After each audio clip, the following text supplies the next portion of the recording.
Assalamualaikum warahmatullahi wabarakatuh. Innal hamdalillah nahmaduhu wa nasta'inuhu wa nastaghfiruh wa na'udzu billahi min shururi anfusina wa min sayyiati a'malina.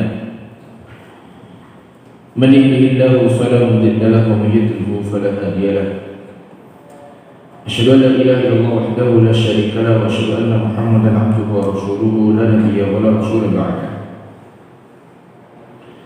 يا أيها الذين آمنوا اتقوا الله حق تقاته ولا تموتن إلا وأنتم مسلمون يا أيها الناس اتقوا ربكم الذي خلقكم من نفس واحدة وخلق منها زوجها وبث منهما رجالا كثيرا ونساء واتقوا الله الذي تساءلون به والأرحام إن الله كان عليكم رقيبا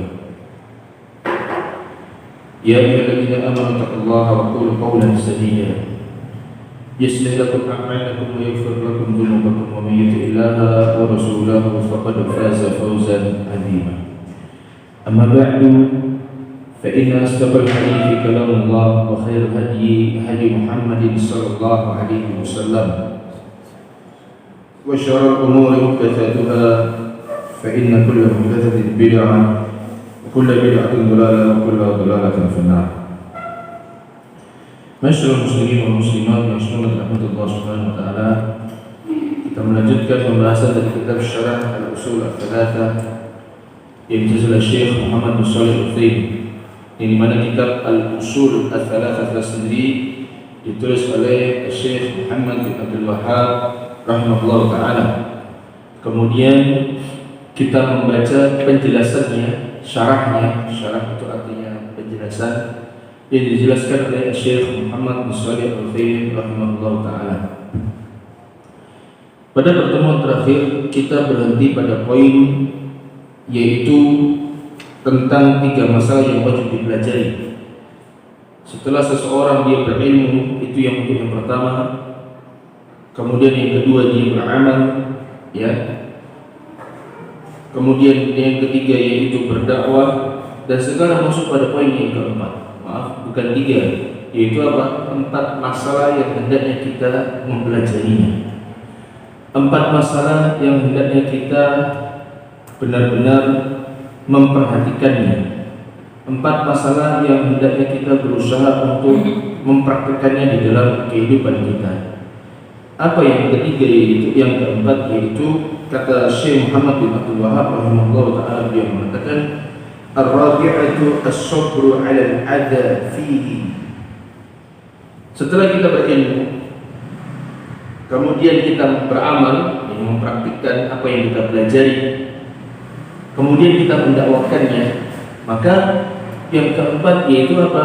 Kita bersabar terhadap gangguan-gangguan yang ada di dalamnya. Bersabar terhadap apa? Gangguan-gangguan yang ada di dalam hal tersebut.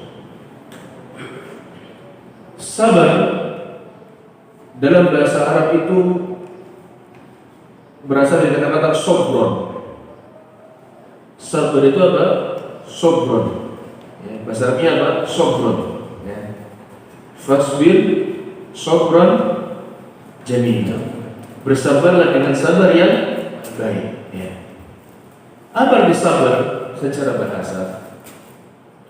Sabar secara bahasa artinya menahan, tertahan, apa? Ditahan. Jadi sabar itu secara bahasa artinya apa? Menahan. Sebagaimana sabda Nabi SAW yang diriwayatkan oleh Jabir bin Abdullah radhiyallahu ta'ala anhu. Ketika itu Jabir bin Abdullah radhiyallahu ta'ala anhu mengatakan, "Naha Rasulullah sallallahu alaihi wasallam an yuqtala syai'un minad dawabi sabran." Nabi sallallahu alaihi wasallam melarang membunuh binatang dengan cara ditahan. Jadi sabran itu artinya apa? Tertahan atau ditahan atau menahan, ya. Itu secara makna apa? Bahasa. Sedangkan secara makna istilah, ya, yang disebutkan oleh para ulama, ya, Kalau di sini disebutkan kata Syekh Muhammad bin Shalih Al-Utsaimin, as-sabru habsun nafsi ala ta'atillah. Yang pertama, sabar maknanya ialah menahan diri di dalam menjalankan ketaatan kepada Allah Subhanahu wa taala. Sabar. Ya. Sabar dijelaskan oleh para ulama yang mana yang pertama yaitu apa? Habsun nafsi ala ta'atillah, yaitu menahan jiwa dalam menjalankan ketaatan kepada siapa? Kepada Allah. Kemudian yang kedua, wa habsuha an maksiatillah, menahan diri dari bermaksiat kepada Allah. Itu makna sabar yang keberapa? Yang kedua. Jadi sabar makna yang pertama ialah menahan diri dalam ketaatan kepada Allah, dalam menjalankan ketaatan kepada Allah. Mohon maaf. Yang kedua ialah menahan diri dari apa? Dari bermaksiat kepada Allah. Untuk kesabaran. Kemudian yang ketiga kata Syekh Muhammad bin Shalih Al-Utsaimin rahimahullah, yaitu apa? Wa habsuha an tasakhuti min aqdarillah. Yang ketiga yang beliau jelaskan ialah menahan diri dari tasakhut, yakni membenci, dari menahan dari membenci takdir-takdirnya Allah Subhanahu wa taala untuk dirinya. Jadi dalam menjalin takdir Allah Subhanahu wa taala yang tidak kita suka, itu juga butuh apa? Kesabaran. Ya. Membutuhkan apa? Kesabaran.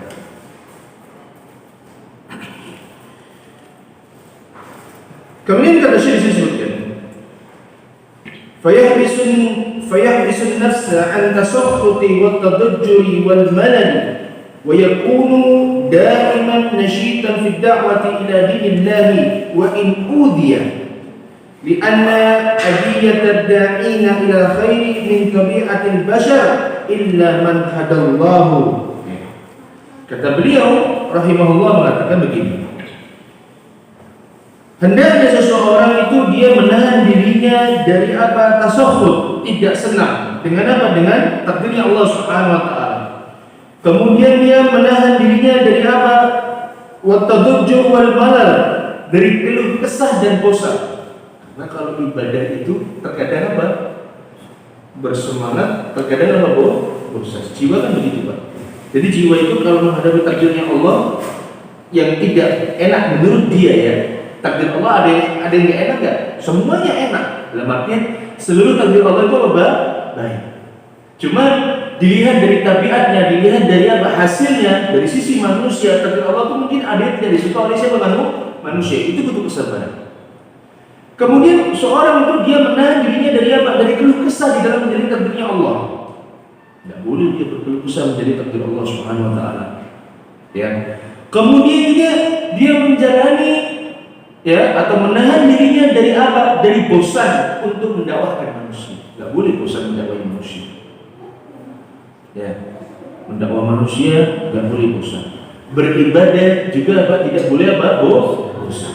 Karena yang namanya ibadah itu, yang namanya manusia di dalam beribadah kepada Allah Subhanahu wa taala, ada masa-masa dia apa? Bersemangat dalam ibadah, dan ada masa-masa dia apa? Mulai lesu di dalam beribadah. Yang penting tidak sampai apa? Meninggalkan. Itu tidak boleh. Ya. Makanya kata Syekh mengatakan wa yakunu daiman nashidan fi da'wati ila dinillahi wa in udhiya. Hendaknya seorang manusia itu senantiasa dia itu bersemangat di dalam berdakwah menuju agama yang Allah Subhanahu wa taala wa in udhiya, meskipun sering apa? Diganggu. Li'anna adiyat ad-da'in, karena gangguan dari orang-orang yang didakwahi itu ialah apa? Merupakan tabiat ketika seseorang berdakwah. Orang yang berdakwah pasti akan ada diganggu. Itu sudah tabiat. Itu sudah pasti. Gak ada orang berdakwah itu tidak ada diganggu. Dan sudah banyak kita sering melihat beberapa asatidzah kita, ya, guru-guru kita ada yang diganggu, baik dicela, ya, baik mungkin videonya dipotong, kemudian apa? Dipelintir kepada makna yang lain, ya.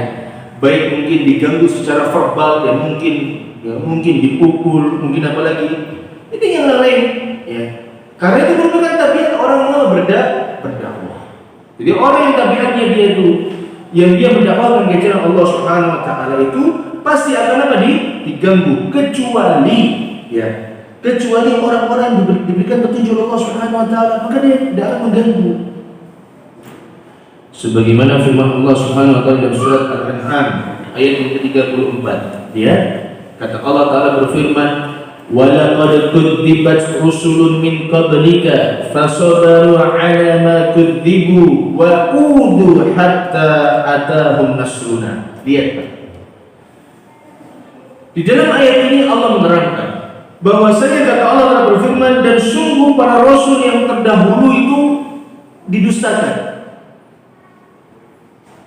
enggak diimani, tidak diikuti. Ini para rasul, orang yang paling kuat, orang yang membawa wahyu langsung. Tapi kata Allah mengatakan apa?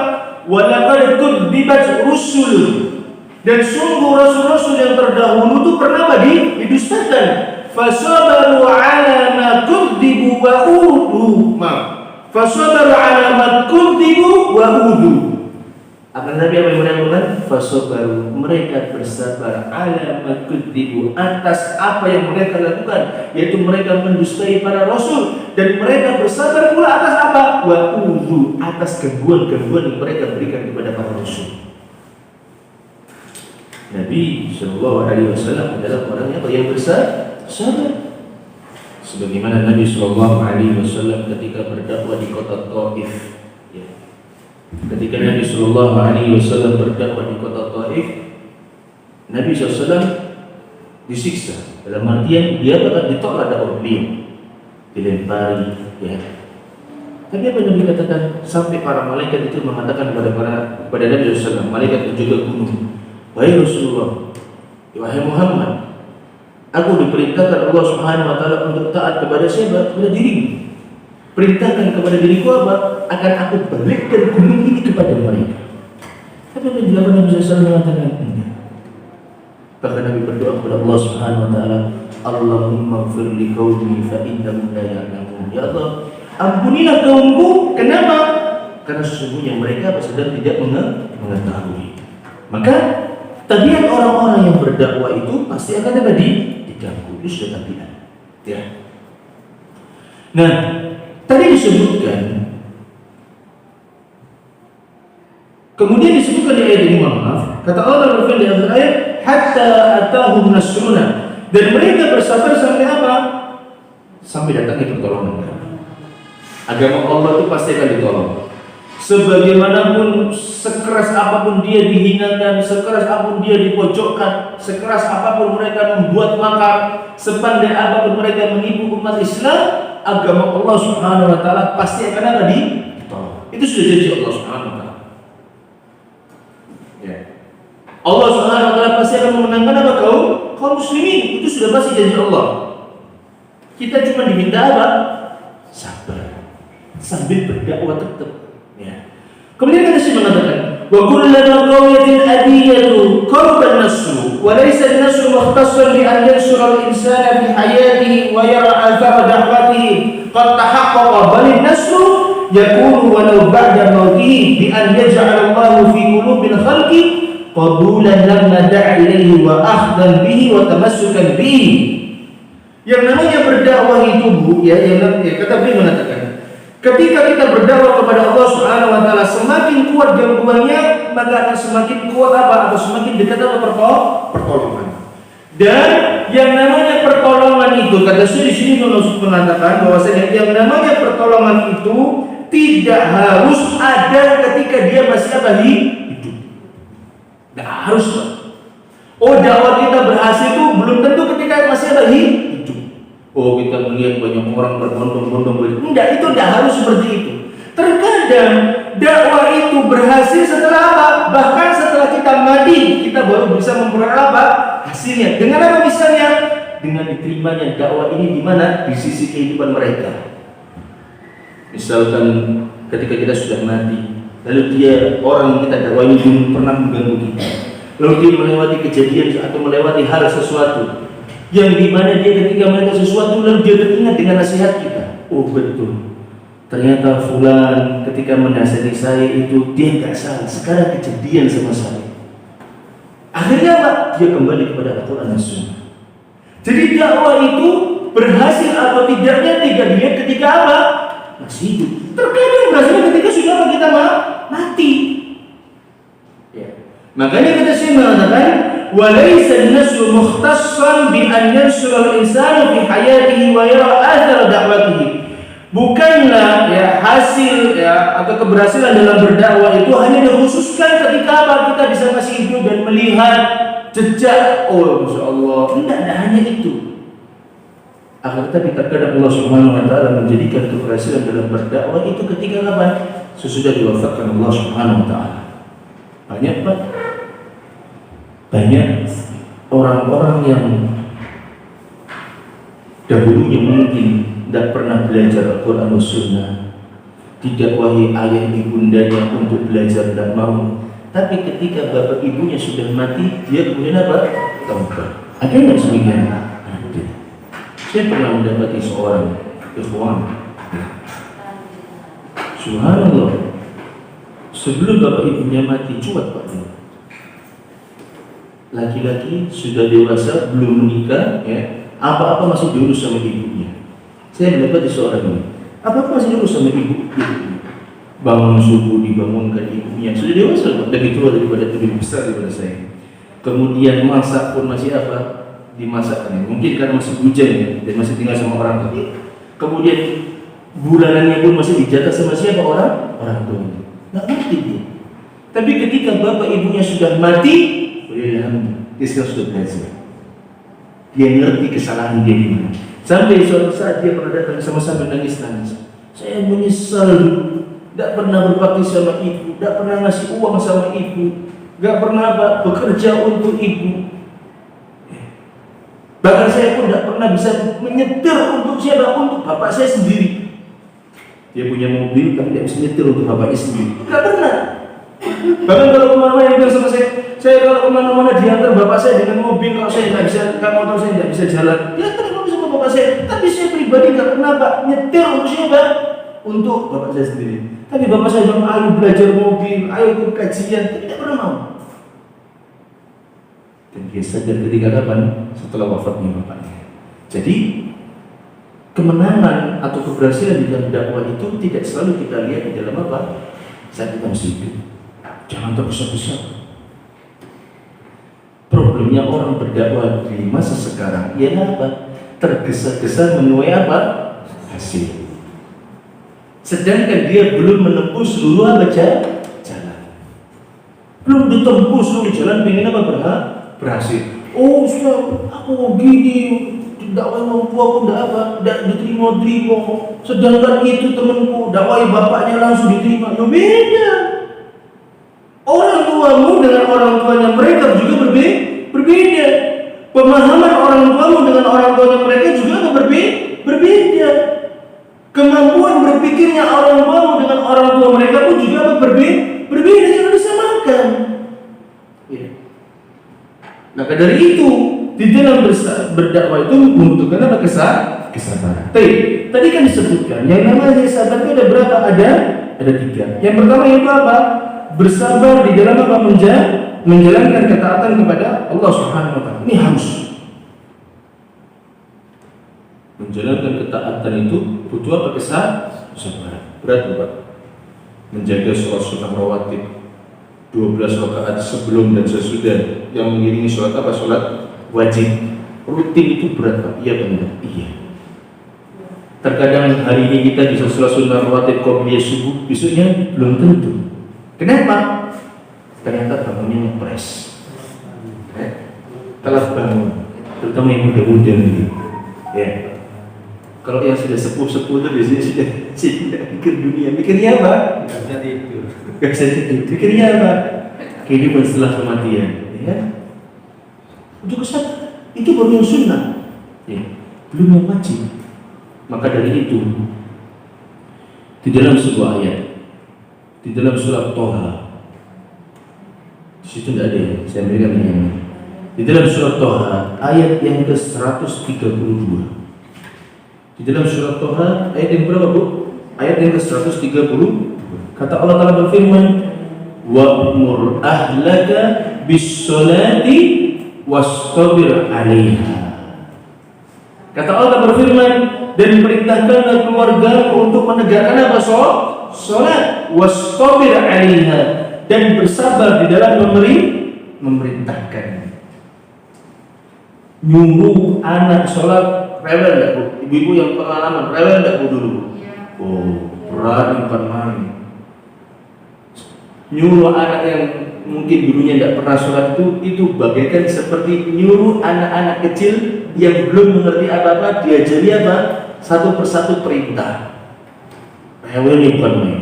Misalnya yang kecil dipanggil misalnya, Ahmad, oh main sana kemari. Ahmad sini, oh geliput ke sana kemari. Ya. Misalnya lagi anak kita sudah mulai beranjak umur 7 tahun, kita sudah diberitahu untuk apa? Sholat kepada anak kita, memerintahkan mereka sholat. Ahmad, ayo ikut bapak sholat. Wah, sudah, nanggungnya. Terkadang apa lagi alasan ibu? Alasan kalau anak-anak tidak mau sholat apa lagi? Capek. Apa lagi? Ngantuk, ada tugas, ya, dan lain-lain. Tapi Allah perintahkan apa? Wa'mur ahlaka bis-shalah. Perintahkan keluargamu untuk mendirikan apa? Sholat. Wastabir 'alaiha, dan dia apa? Bersabar di dalam apa? Memerintahkan sabar. Maka dalam ayat di atas itu, ya, kita diperintahkan untuk taat kepada Allah Subhanahu wa taala dan bersabar di dalam menjalankan apa? Ketaatan. Memerintahkan anak untuk sholat itu butuh kesabaran, mengajak anak untuk sholat itu juga butuh apa? Kesabaran, dan mendirikan sholat itu sendiri juga butuh apa? Kesabaran. Opo meneh lagi mami opo? Tuh. Gerundel wae ngomongnya. Ya. Misalnya apalagi kalau sholat malam mungkin sudah terbiasa ya, misalnya sholat malam seperti di Stay Ali bin Abi Thalib itu mungkin sebagian orang sudah tahu ini sampai jam 3 mungkin sampai sahur. Tapi bagi yang tidak terbiasa, sholat begini. Coba kalau kesemutan, Pak. Biasanya sebagai orang harus garuk-garuk baik. Ya kalau garuk-garuk benar-benar gatel itu tidak apa? Tidak masalah, tapi garuk-garuk karena apa? Kesal. Oh. Mungkin, saya bilang mungkin ya. Kenapa? Bayangkan, Pak, memerintahkan anak, kata keluarga, sholat itu butuh kesabaran. Mengajak mereka untuk sholat itu juga butuh apa? Kesabaran. Sedangkan menjalankan sholat pun juga butuh apa? Sabar. Contoh lagi puasa. Ngajari anak puasa itu susah sabar enggak? Sabar, Pak. Mulai dari bangunkan. Siapa yang dahulu punya anak-anak kecil, ibu-ibu yang pengalaman ya, yang masih punya anak sudah mulai diajari puasa, dibangunkan waktu sahur gimana? Gelibetnya bukan main. Susahnya bukan main. Ya, waktu mau sahur dibangunkan susah. Ini sahurnya. Ketika sudah sahur mungkin dia masih rela, oh nggak mau ini. Rela. Kemudian apa? Itu belum sahur. Setelah sahur sholat subuh. Sholat subuh itu juga apa? Tidur. Habis sahur kemudian lagi tidur. Itu perjuangan. Sedangkan pada saat dia puasa pun juga apa? Gerundel. Bu, lapar bu. Ya. Ibunya selalu bilang apa? Sabar. Ya kan? Ibunya bilang apa? Sabar. Kalau kamu nanti kuat sampai jam 12, ini kan melatih misalnya ya. Kalau kuat sampai jam 12, nanti ibu apa? Ibu kasih hadiah, padahal gak ada duit. Hadiahnya apa? Dibelikan makanan yang mungkin dia suka, ya kan? Sabar. Soalnya benar apa? Sabar. Subhanallah, Pak ya. Saya pernah lihat seseorang, Masya Allah ya. Ada yakni anaknya Fathullah Musyafa'al dilatih untuk apa? Untuk sholat. Ini bapaknya berlatih sholat. Kemudian ketika selesai sholat, saya dengar percakapan saya, ini selesai sholat kan biasanya apa? Berpikir. Kalau saya mendengar anaknya bilang, ayah kok lama sih dari imamnya? Bapak cuma bilang apa? Sabar. Subhanallah. Sudahnya lah sabar. Kemudian di dalam ayat yang lain, contoh di dalam surat Al-Kahfi ayat yang ke-28, ini perintah juga untuk bersabar di dalam menjalankan apa? Ketaatan. Ayat yang ke-28, kata Allah berfirman, wasbir nafsaka ma'al ladzina yad'una rabbahum bil ghadati wal 'ashiyyi yuriduna wajhah. Kata Allah berfirman, dan bersabarlah kalian terhadap atau bersama orang-orang yang senantiasa berdoa kepada Rabb-nya di waktu pagi dan di waktu apa? Petang. Suruh sabar kita sama mereka. Suruh bersabar. Di dalam hadis kita diperintahkan untuk apa? Untuk tetap bersama dengan orang-orang yang baik. Untuk senantiasa kita bersama siapa? Orang-orang yang menyuruh kepada ketaatan, sabar untuk bersama mereka. Walaupun mereka punya kekurangan sana sini, tapi kita diperintahkan untuk apa? Bersama. Dan menjalankan ketaatan sekali lagi, akhwat, itu butuh apa? Kesabaran. Ini yang pertama. Kemudian yang kedua, sabar di dalam menjauhi apa? Kemaksiatan. Oh ya Allah, ya. Jiwa ini pengennya apa? Maksiat. Iya benar. Iya. Jiwa ini senantiasa menyeru, memanggil pemiliknya untuk apa? Bermaksiat. Terlebih lagi di saat kita apa? Bersendiri.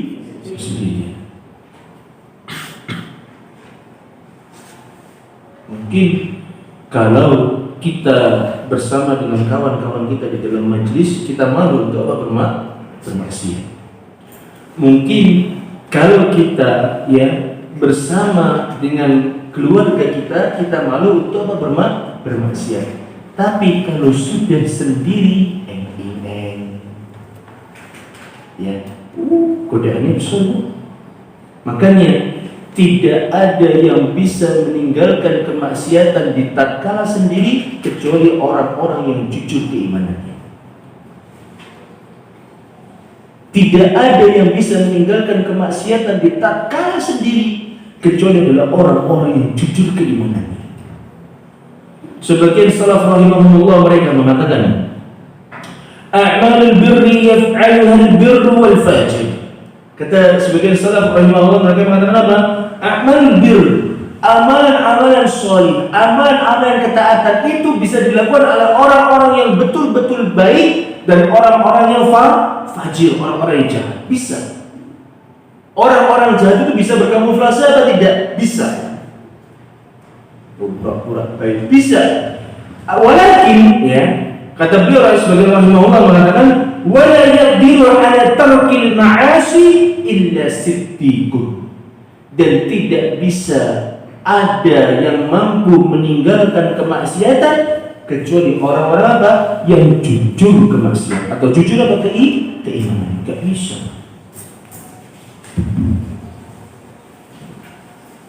Kita bermaksiat itu ketika kita mungkin apa? Sudah mulai apa? Berkuasa memiliki segalanya.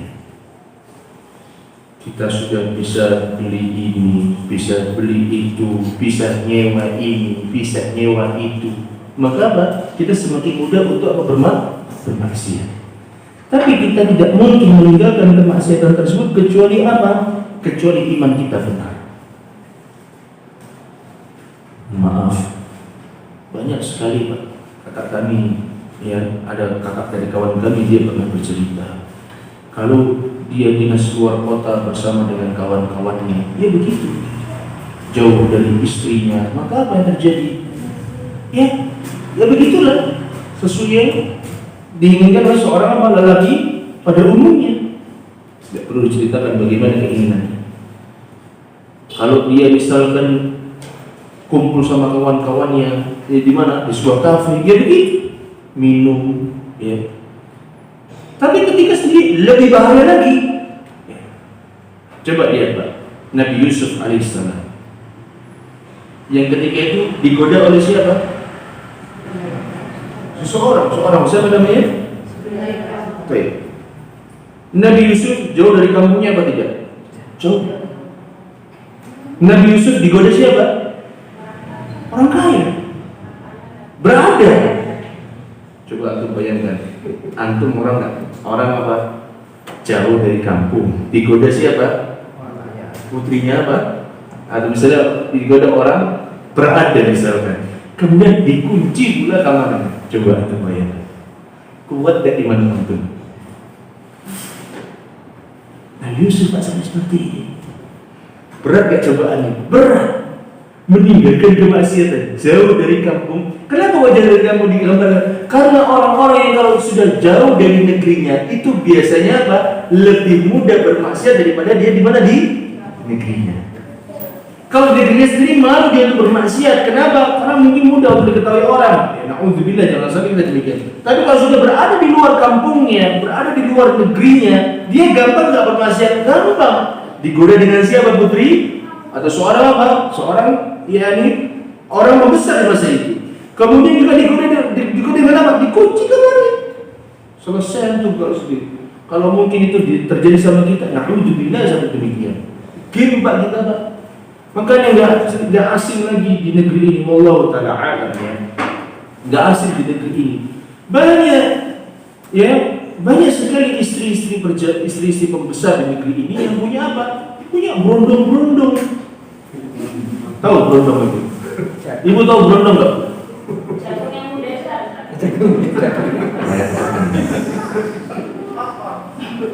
Berondong itu pemuda-pemuda. Istri pejabat itu sebagian saya tidak semua, saya tidak akan menunjuk. Pejabat yang lain juga saya tidak akan tunjuk, ya. Itu punya apa? Berondong-berondong. Nggak kaget. Ya gimana coba? Anak SMA, anak kuliah dikasih 10 juta, besar enggak? Besar bagi mereka. Tapi ini Nabi Yusuf alaihissalam ketika digoda oleh Zulaikha, dia mengatakan apa? Qala rabbi sijnu ahabbu ilayya mimma yad'unani ilayhi wa illa tasrif anni kaydahunna asbu ilayna wa akun asbu ilayhinna wa akun minal jahilin. Kata Allah berfirman, Yusuf berkata, ya Rabbi sijni ahabbu ilayya, Rabb, sesungguhnya penjara itu lebih suka apa dari diriku. Aku lebih suka di penjara. Mimma yad'unani ilaihi, dari apa yang mereka serukan dari apa kepada diriku untuk maksiat, ya. Kemudian kata Nabi Yusuf alaihissalam, wa illa tasrif anni kaidahunna, apabila engkau ya Allah tidak menghindarkan tipu daya mereka yang senantiasa menggoda diriku, asbu ilaihin, apa kata Allah berfirman, maka tentu aku akan condong kepada hal tersebut. Wa akun minal jahilin, dan aku jadi orang-orang yang bodoh. Karena apa? Sedang bermaksiat. Oh ya Allah, meninggalkan kemaksiatan itu apa? Butuh kesabaran. Bal-balan. Semalam ada bal-balan kalau nggak salah. Alhamdulillah saya ada TV tapi nggak ada channel namanya, nggak ada channel, yakni apa namanya, nggak ada channel begituan, ya. Paham? Channel begitu itu maksudnya channel apa? Channel apa disebutnya? Channel ya TV nasional itu nggak ada. Hanya di setel untuk TV. Alhamdulillah saya nggak lihat. Terus tadi pagi lihat Indonesia menang 4-2. Kamu boy. Dan bisa sama telepon lah. Nggak malu dia. Coba melihat hal demikian. Saya nggak melarang sepak bola, tafadhol. Tapi disiram itu apa faedahnya? Dan pemain bola sekarang apa rata-rata celananya di atas mata kaki semua. Maaf, di atas paha semua kan celana mereka, kan nggak ada celana. Ada pemain bola nasional celananya 3/4. Ada kipernya. Kipernya kan biasanya pakai celana panjang terkadang, ya kan? Sebagian dari mereka, tapi tidak semua, ya kan? Maka dari itu yang namanya kemaksiatan itu gampang kok membedakan kemaksiatan sama apa, sama ketaatan. Disebutkan di dalam sebuah hadis Nabi sallallahu alaihi wasallam. Nabi sallallahu alaihi wasallam pernah bersabda begini. Al-birru ma ma'annat ilaihi nafsu wa ma'anna ilaihi al-qalb. Yang namanya kebaikan itu ialah membuat jiwa dan hati menjadi tenang.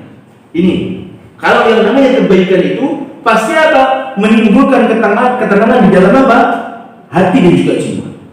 Kemudian kata Nabi sallallahu alaihi wasallam, wal ithmu ma haka fil nafsi wa taraddada fis sadri. Kata Nabi sallallahu alaihi wasallam mengatakan, sedangkan itu dosa ialah apa?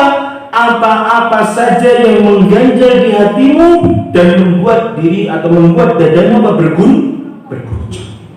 Ya kan Bu, orang habis maksiat gugup dah Bu. Gugupnya bukan main. Orang habis bermaksiat itu biasanya apa Bu? Langsung pura-pura baik. Padahal sebelumnya tidak pernah baik untuk menutupi kemaksiatannya. Justru begitu. Yang namanya orang yang bisa bermaksiat itu hatinya tidak tenang. Wah, semua chat misalnya naudzubillah min syarr, semua chat apa dihapusin. Gak tenang kan Bu? HP-nya mungkin dikunci. Padahal nggak pernah dikunci. Ya, makanya meninggalkan kemaksiatan itu butuh kesabaran. Ya. Maka ikhwan fillah sallallahu alaihi wasallam tentang yang namanya maksiat. Imam Ahmad rahimahullah pernah mengatakan begini. La tanduru ila sigharil khati'ati walakin andur ila idamin man asaita. Kata Imam Ahmad rahimahullah, ketika engkau bermaksiat janganlah engkau lihat kecilnya maksiat itu. La tandur ila sigharil khati'ati. Saat engkau bermaksiat jangan engkau lihat apa kecilnya kesalahan yang kau buat. Allah, kan zina enggak melebihi apa? Enggak melebihi dosa apa kufur. Seperti enggak kafir itu. Ya kan? Allah, mek pacaran wae sing penting orang zina. Kan mek gandengan tangan surau. Lah, bisa begitu kan? Kalau misalkan apa namanya? Allah. Pokoknya nek maksiat mesti apa? Allah kan diampuni, Bu. Ya kan? Kata Imam Ahmad rahimahullah, la tandur ila sigharil khati'ah. Jangan kamu melihat apa? Kecilnya apa? Dosa yang kau lakukan. Walakin undur ila idami man asaita. Akan tapi lihat seberapa agungnya zat yang engkau maksiati. Siapa di sini?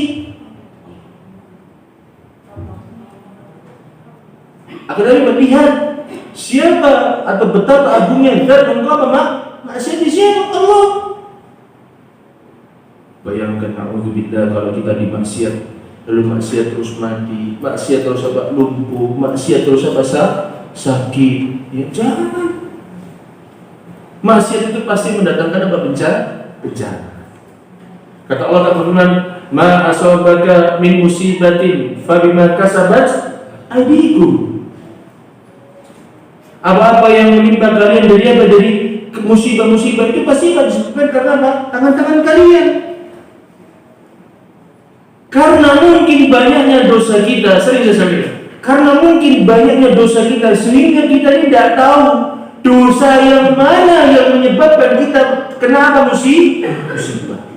Ya kan? Dosa kita ini kan searab-arab. Dosa kita kenapa begitu banyaknya? Karena mungkin dosa yang begitu banyak sehingga kita lupa. Dosa yang mana yang membuat kita jadi miskin? Dosa mana yang membuat kita jadi banjir? Dosa mana yang membuat kita kena longsor? Dosa mana yang membuat kita rumah kita kebakaran? Kita bingung, Pak. Saking akeh kok dosa. Makanya disunahkan bagi orang-orang yang hendak mau tidur dia apa? Muhasabatun nafs. Dia menghisab dirinya, dia mengoreksi dirinya, dia memeriksa dirinya. Kalau seandainya pada hari itu dia mengamalkan ketaatan kepada Allah, maka dia bersyukur kepada Allah, dia memuji Allah. Dia apa? Memuji rasa pujian yang tertinggi kepada Allah Subhanahu wa taala. Agar apa? Agar dia bisa menjalankan ketaatan itu lagi. Tapi kalau di hari itu dia melakukan kemaksiatan, dia hendaknya apa? Beristighfar, bertobat. Terus yang terakhir, yaitu apa? Bersabar di dalam apa? Menjalankan apa? Gangguan-gangguan atas takdirnya siapa? Allah. Takdir Allah Subhanahu wa taala sekali lagi tidak ada yang pernah apa buruk. Mohon maaf. Meskipun yang terjadi pada saudara-saudara kita yang berada di Semeru itu tidak buruk bagi mereka. Allah memberikan itu agar mereka segera kembali. Kita misalkan Bu sudah sakit, misalnya sakit kena diabetes, ya, ini sebagai kesimpulan ya. Maka kita apa? Kembali. Ojo kakean makan apa? Manis, gula. Bukannya gula ya, manis pokoknya. Karena manis itu tidak selalu dari apa? Gula, tidak selalu. Terkadang dari apa? Nasi buah. Nasi apa yang buat? Ya nasi buat tadi. Bahkan ada yang lebih ajib lagi. Nasi membuat alergi. Pernah tahu? Nasi itu bisa membuat alergi bagi sebagian orang. Sebetulnya bukan nasinya, tapi apa? Ada protein yang membuat alergi di mana di dalam tubuh. Itu ada untuk belajar. Tapi itu jarang terjadi pada orang Indonesia. Jarang. Nah, misalkan kita kena diabetes, nanti kita harus kembali. Kenapa? Terlalu banyak makan apa? Manis. Kita misalkan terkena asam urat. Oh, asam urat terlalu banyak makan apa? Seafood. Seafood atau asam urat. Terlalu banyak makan makanan yang mengandung apa? Zat purin. Orang yang kena asam urat apa resiko? Sendinya. Nah, trijinin, ya, pergelangan tangannya, apa mana? Lututnya, kenapa lagi? Apa ini?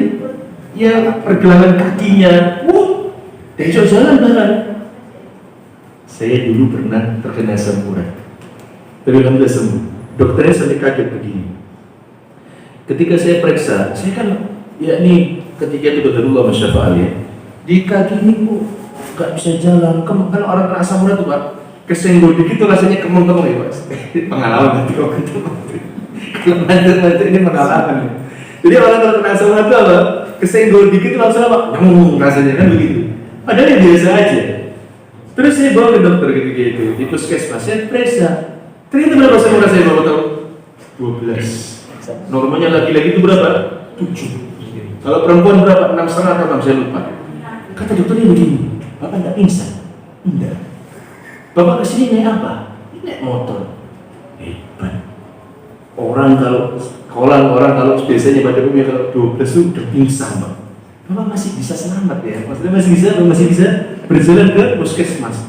Ya alhamdulillah. Ini Bapak kenapa? Senang jadi bisa langsung pulang yang begitu-begituan. Dulu tuh paling senang apa? Ibu tahu uritan yang soto, uritannya itu jangan dok ya, bukan dok mudanya, uritannya itu, itu enaknya bermain. Itu. Kemudian saya sering makan dulu kulit, tapi kulit sebenarnya bakal kolesterol ya. Tapi uritannya itu yang paling saya sering, hampir setiap pagi saya makan soto dulu, ya. Sampai akhirnya kena. Tapi alhamdulillah sekarang normal terus 4, ya 4,5 ya. Alhamdulillah itu nikmat dari Allah Subhanahu. Itu Pak. Berarti kerusakan yang terjadi itu sebenarnya atas apa? Ulah sendiri. Contoh ya. Nah, ketika menghadapi takdirnya Allah yang demikian, maka harus apa? Sabar. Tidak boleh seseorang ketika dia menghadapi takdir Allah Subhanahu wa taala dengan apa? Dengan berkeluh dan berkeruh, nggak boleh. Ya. Antum yang berdakwah, antum sabar dalam gangguan. Gangguan yang Allah berikan kepada antum, misalkan dari orang-orang yang menghalangi dakwah, itu tidak mungkin insya Allah tidak akan lebih berat daripada apa? Gangguan para guru kita yang mereka sudah berdakwah malah melintang di dalam medan dakwah. Tidak ada apa-apanya dengan mereka. Dan gangguan yang Allah berikan pula kepada mereka itu tidak ada apa-apanya dengan apa? Dengan orang-orang soleh di atas mereka. Sampai akhirnya orang-orang yang paling soleh siapa? Para nabi dan para rasul. Itu gangguan yang paling berat. Ujian yang paling berat. Maka di dalam menjalani takdir Allah Subhanahu wa taala itu butuh apa? Kesabaran. Takdir Allah contohnya apa? Sunnah. Kepada kaum siapa lagi? Itu butuh kesabaran Pak, kaum laki-laki Pak. Menjalani sunnah itu laki-laki butuh apa? Mental. Ya, gimana coba? Ujung kulitnya dia akan dipotong. Bagaimana orang tua membesarkan siapa? Hati anaknya. Sabar, nggak apa-apa. Saya kemarin 4 hari ada acara khitan di rumah sakit Rasul Surabaya. Subhanallah, ada orang tua ngelus-ngelus kepala. Ini seorang ibu ngelus kepala anaknya. Sabar, nanti kamu cepat gede di sunat. Saya mikir, emang gedenya laki-laki itu dengan apa di sunat ya? Padahal kan gede laki-laki dengan apa mimpi? Tapi ibunya membesarkan hati anaknya. Sabar. Sebagian lagi subhanallah ya, macam-macam Pak. Model-model orang yang jadi anaknya kita itu model macam-macam. Ada yang brutal, ada yang religi, ada yang memang sudah siap, ada yang mungkin mereka pasrah. Yang brutal itu Pak, sampai harus dipegang. Jadi ya ini apa namanya, kakinya itu dipegang biar nggak goyang-goyang. Terus kemudian ada satu tim untuk pegangin tangannya biar tidak apa, dia ikut cawi-cawi. Ini yang brutal. Ada juga yang religi Pak. Yang religi itu gimana? Subhanallah, subhanallah, mau dipotong perut. Aduh subhanallah. Ini lagi-lagi butuh kesabaran dalam menjalankan ketaatan. Karena kita beri komunikasi hukumnya bahwa wajib. Ya. Kita beri komunikasi hukumnya bahwa wajib. Itu sabar. Dan kesabaran-kesabaran yang lainnya, ya atas takdir Allah Subhanahu Wa Taala yang mungkin itu dia tidak senang, maka dia coba bersabar. Kemiskinan, kelaparan, kemudian apa lagi? Di PHK, kemudian apa lagi? Bayar kontrakan nggak bisa mungkin, sabar. Bayar kontrakan nggak bisa, insya Allah masih bumi Allah masih lagi. Gimana jalan keluarnya Ustaz? Ya nyari lagi yang murah. Ya. Kan orang kan hidupnya selama masih ruwet kan. Misalnya kontrakan sini mahal kita nggak kuat, ya sudah cari yang murah, ya kan? Sesuai dengan bacaan. Itu menjadi takdir Allah Subhanahu wa seperti itu. Kita mungkin bisa terhindar dari takdir Allah yang ini, tapi nggak bisa menghindar dari takdir Allah yang ini. Kita mungkin bisa selamat dari takdir Allah Subhanahu wa taala yang ini, tapi kita apa? Nggak bisa menghindar dari takdir Allah yang ini. Akan pasti kena. Dan mungkin ada takdir Allah Subhanahu wa taala yang itu mungkin kita tidak suka, maka kita harus bersabar di dalam takdir Allah Subhanahu wa taala. Apapun takdir Allah Subhanahu wa taala kepada kita itu tenang. Kenapa? Karena Allah sudah atur. Allah yang atur. Kenapa sih kita harus galau tentang kehidupan di masa datang? Allah sudah atur. Yang penting hari ini kita berusaha, kemudian hari ini kita beribadah, yang penting kita hari ini minta kepada Allah. Sisanya apa? Pasrahkan kepada Allah Subhanahu wa taala. Sebagian orang bingung. Oh, kalau sekarang bayar sekolah per bulan sudah 500. Ini anak saya masih TK udah 500. Atau misalkan anak saya masih belum sekolah, sekarang yang TK-nya sudah 500. Gimana tadi sekolah kalau anak saya 2 tahun lagi udah berapa? Masih bingung. Masih 500. Ada seseorang, ada anak yang sekolah per bulan itu 9 juta. Mereka ya tenang-tenang aja.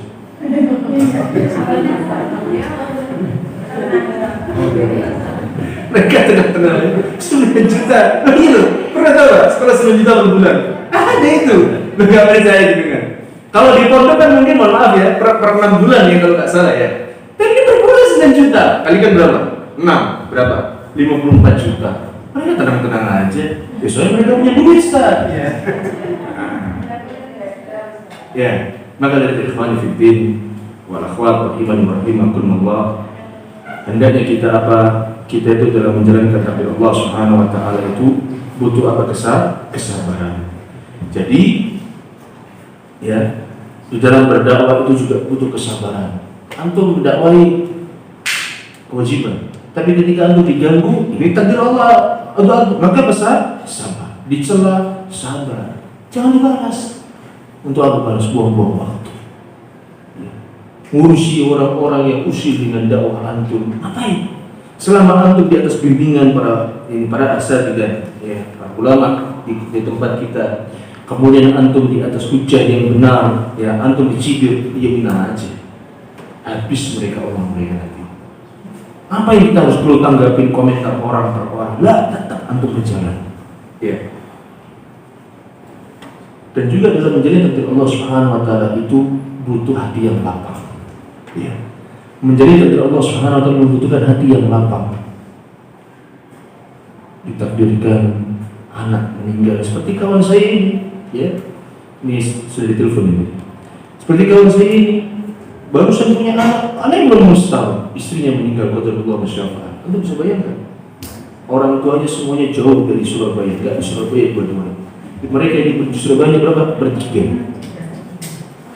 Istrinya meninggal. Ya, antum jadi takdir. Antum kalau misalnya bayangkan itu posisi kita masih bujang, masih muda, baru menikah, lahir anak, kemudian istrinya apa? Meninggal. Kilo-kilo, sopo sing lanang anak yang kok begini. Untuk malam ini aja. Sudah mikir kan? Betapa beratnya cobaan ini. Antum masih bersyukur kepada Allah Subhanahu wa taala. Istri masih sehat, anak masih apa? Sehat.